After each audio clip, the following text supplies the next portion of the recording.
if you look at reality. MAGA, Trump supporters, it's all pretty tame. But there comes a time when, like, too much is too much. And you saw that with the American Revolution. In the end, yeah, we did create the USA.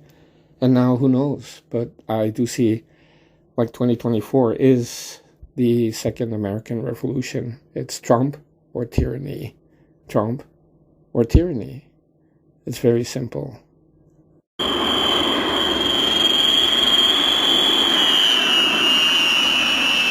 But if you do wrong, be afraid, for he does not bear the sword in vain.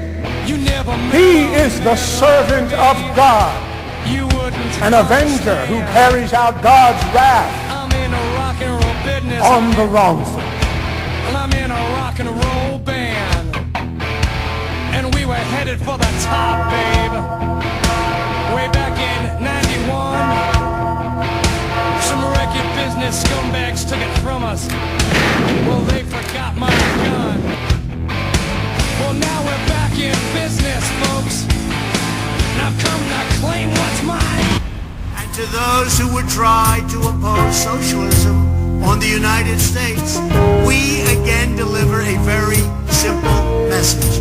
America will never be a socialist country.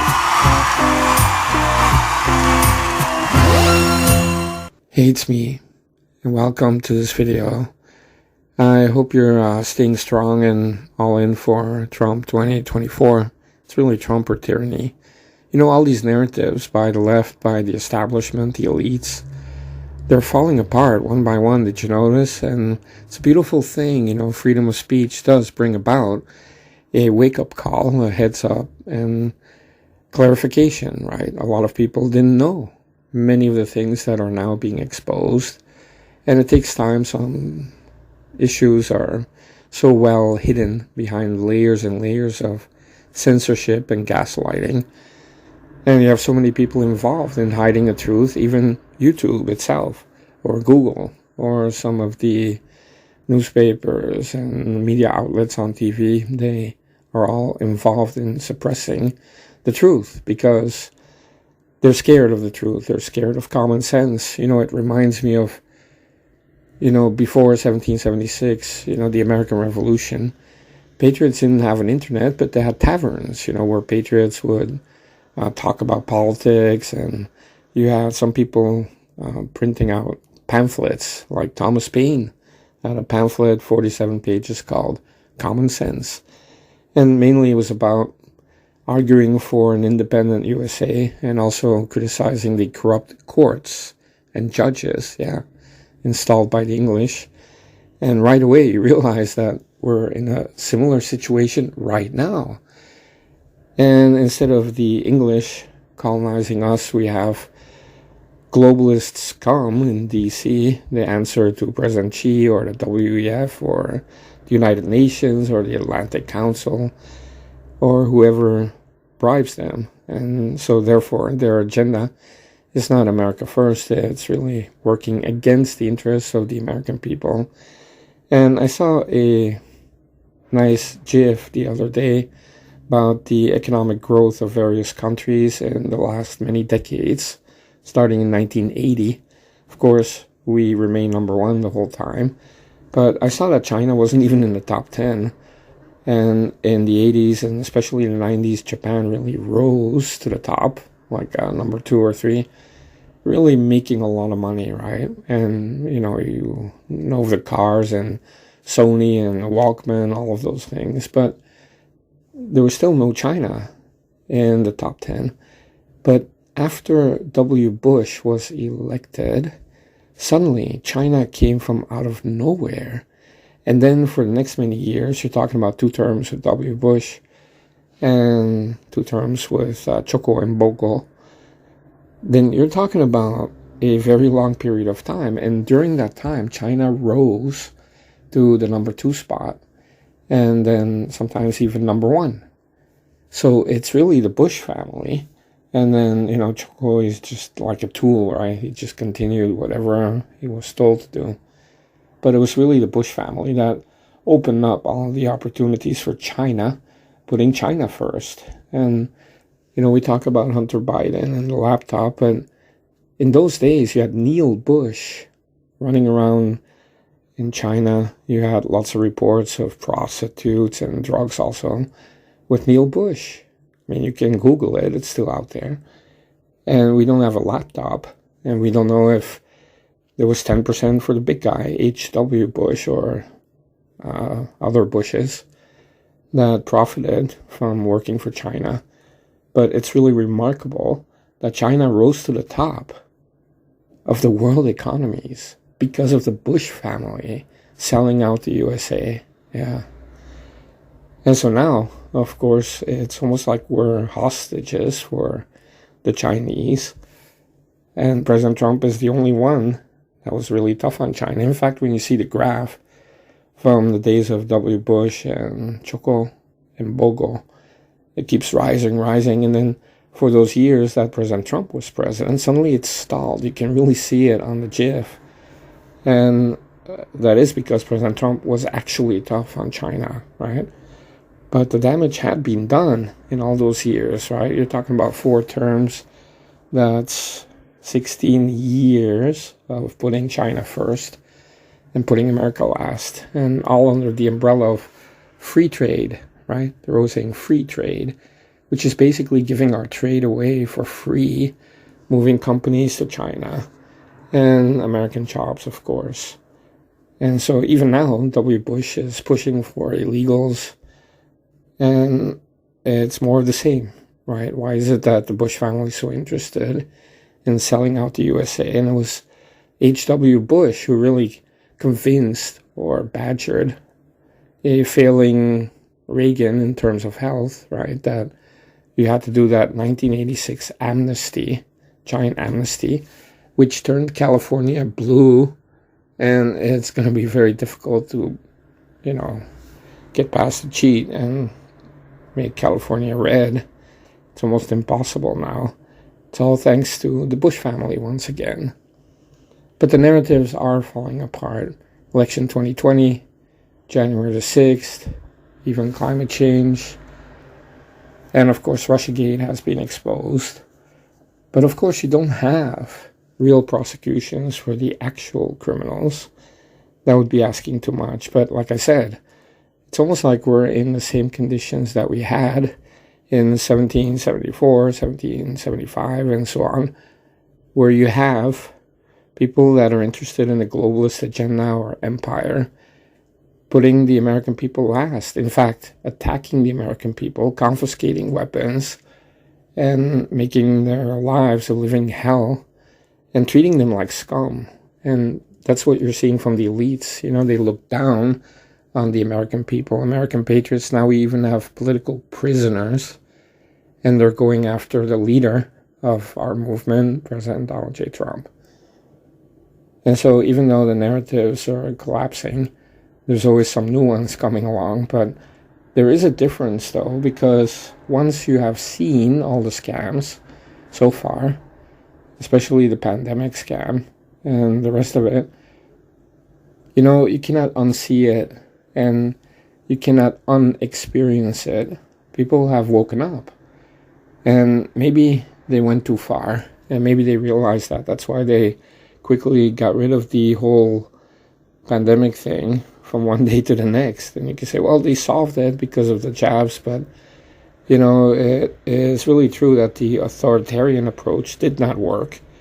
And then suddenly just switching to Russia and Ukraine magically made the whole thing go away. Did you realize how quickly that happened from one day to the next? And then the Ukraine war doesn't go well for Ukraine, of course. Then suddenly, hey, look at Israel. And it's a diversion, because every time they're talking about foreign wars, you're talking about billions being sent overseas, and you're talking about our freedoms being attacked. And you're seeing that. Where you look at Ukraine, Russia is a superpower. Ukraine is the poorest and most corrupt nation in Europe. I don't know why people even thought Ukraine has any type of a chance. They did not. And all these fake victories, fake battles that were won, it's all just BS and fairy tales.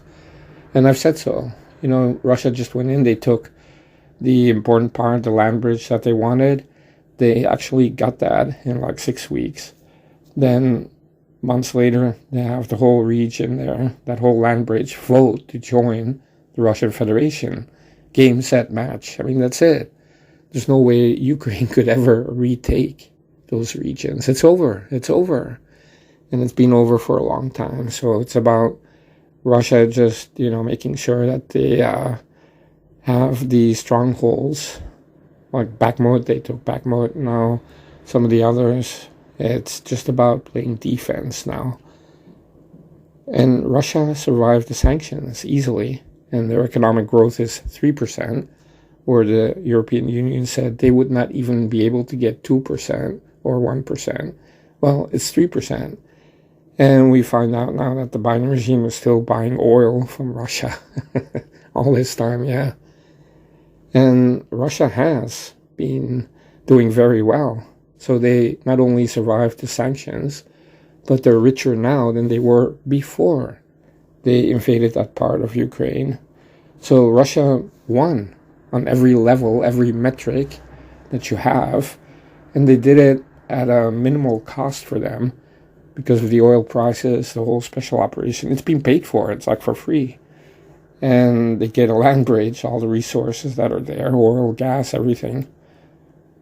And they also survived the sanctions, but they also expanded cooperation with the BRICS countries, with China and India, which is great for Russia. So what Biden and his ilk did was basically create a scam, a Ukraine scam, to enrich the defense contractors and themselves at the expense of Ukraine lives, which they don't care about.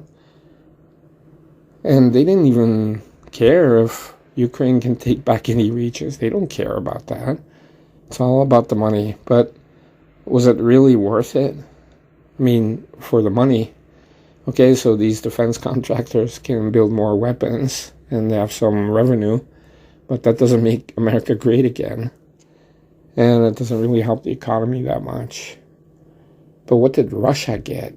They got a windfall. I mean, they almost have like a wish list, everything they ever wanted. It's almost everything is like perfect for them.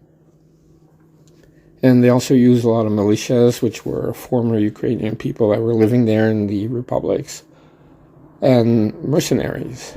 So even thousands of Russians died, right? So maybe in total up to 20,000 is possible.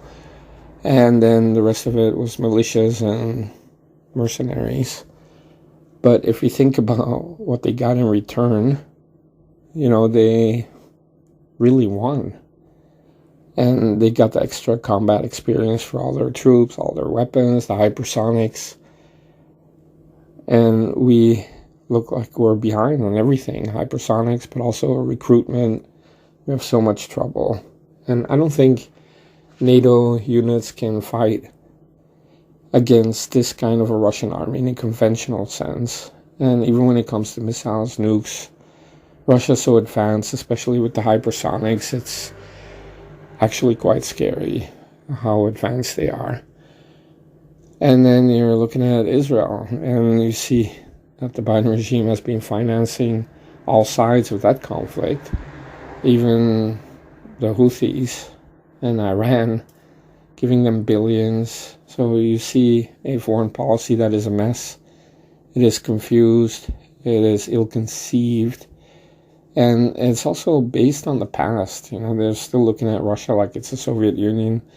They want to bring back the 60s and 70s where you had the wars against Israel. They brought back inflation, Black Panthers. I mean, everything from the 70s they brought back. It's almost like they want to go back in time, but that's why they're regressive. They're not progressive people. In fact, President Trump is the one with the vision. He really sees a special future for our nation, but you can only achieve it if you put America first. Just like those people talking in the taverns, right? Reading the Thomas Paine pamphlet, talking about the corruption that's out there and the English colonizers and the oppression, the taxation. You put America first, you can solve many problems. So at that time, it was creating the USA, putting Americans first. And now, again, it's about America first, putting Americans first. It's not complicated. It's common sense. And it's also justice, justice for the American people. And look at the invasion on our southern border. That's on purpose. And that is one of the reasons they did not want Trump to have a second term. They really wanted millions of people to enter the United States. Is it for cheap labor? Is it for sex rings? Who knows? But I do know that you have a lot of people complicit in really abandoning our national security. And in doing so, they're also endangering the American people. But guess what? So many agencies have been weaponized. And you saw that with January the 6th of 2021, where these agencies and departments are weaponized against the American people. Informants, undercover people, and creating events.